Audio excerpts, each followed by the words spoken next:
War की वजह से मिडिल ईस्ट का पूरा एनर्जी सिस्टम गड़बड़ा रहा है। खासकर स्ट्रेट ऑफ हॉर्मुज जैसे रूट पर टेंशन बढ़ने का सीधा असर तेल और गैस की सप्लाई पर हुआ है और फिर वही असर भारत तक भी पहुंचा है।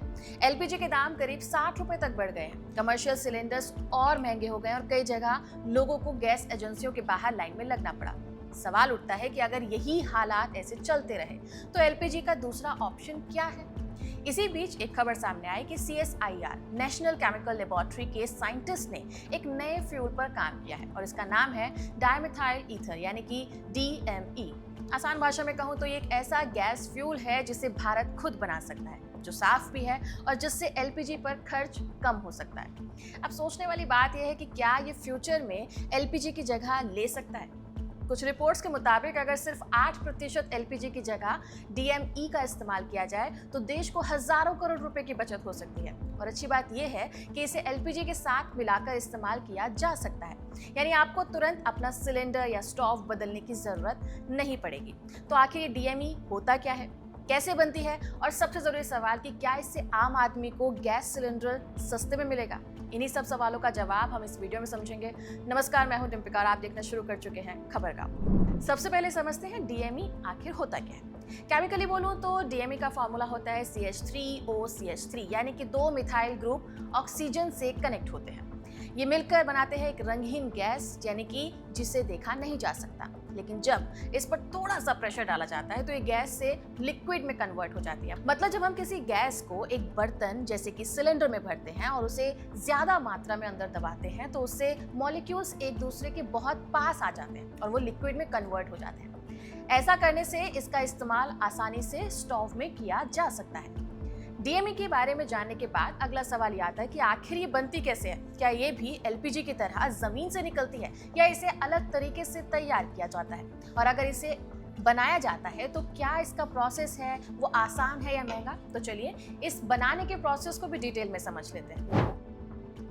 DME सीधे जमीन से नहीं निकलती बल्कि इसे बनाया जाता है और इसके लिए सबसे पहले मेथनॉल नाम का एक लिक्विड इस्तेमाल किया जाता है जो खुद एक तरह का फ्यूल होता है। ये मेथनॉल अलग अलग सोर्सेज से बनता है जैसे कोयला, नेचुरल गैस, खेती का कचरा जिसे बायोमास कहा जाता है, और इनके अलावा जो कार्बन डाइऑक्साइड फैक्ट्रियों से निकलती है उसे फिर से फ्यूल बनाने में इस्तेमाल किया जा सकता है। यानी कि जो चीजें प्रदूषण बढ़ाती हैं उन्हीं का इस्तेमाल करके इसे बनाया जा सकता है और इसीलिए इसे एनवायरमेंट फ्रेंडली फ्यूल कहा जाता है।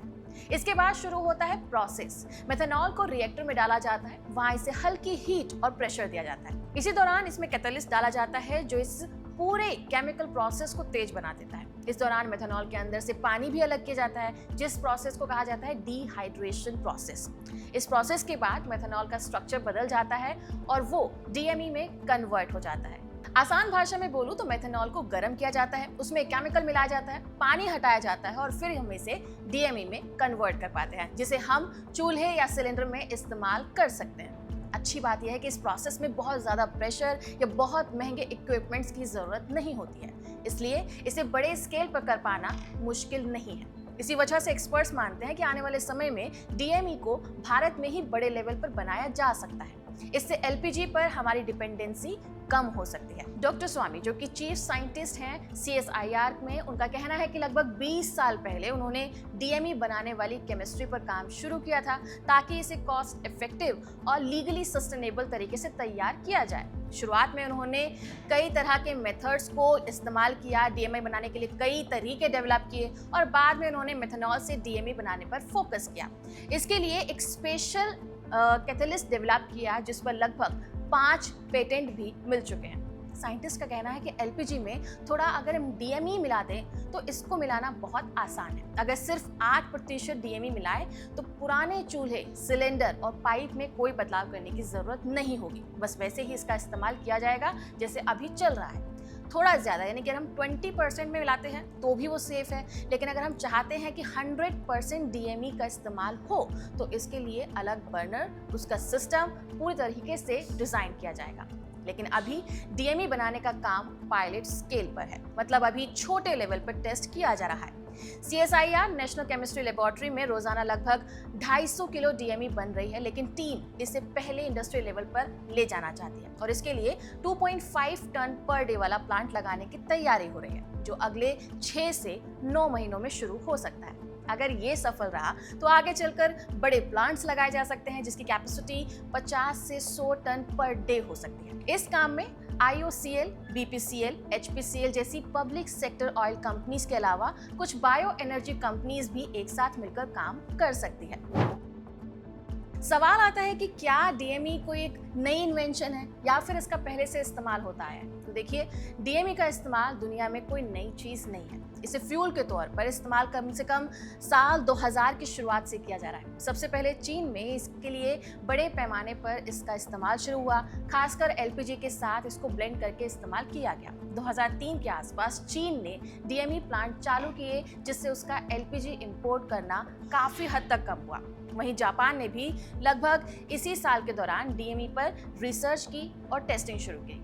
जापान में DME को हीटर, खाना पकाने और ट्रांसपोर्टेशन में पहले टेस्ट किया गया और इसके प्लांट पर 2003 से काम शुरू हुआ। इसी तरह साउथ कोरिया में भी 2002 के आसपास इस पर काम शुरू हुआ। तो कुल मिलाकर देखें, DME पर एक्सपेरिमेंट करना दुनिया में पिछले 20 साल से चल रहा है और भारत के लिए भी अभी ये एक बड़ा मौका है। ऊपर से हमारे यहाँ LPG की डिमांड भी बहुत ज़्यादा है।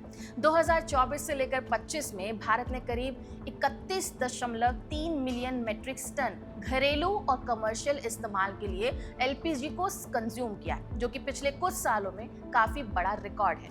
एक्सपर्ट्स का तो ये भी कहना है कि डिमांड 2025-26 में 33 से लेकर 34 MMT तक पहुंच सकती है। मतलब साल दर साल LPG का इस्तेमाल बढ़ ही रहा है। ऐसे में अगर DME का ऑप्शन मिल जाता है तो डोमेस्टिक इस्तेमाल में इसे रिप्लेस किया जा सकता है। फिलहाल के लिए इस खबर में इतना ही। आपका इस पर क्या कहना है कमेंट सेक्शन में जरूर बताइएगा। नमस्कार।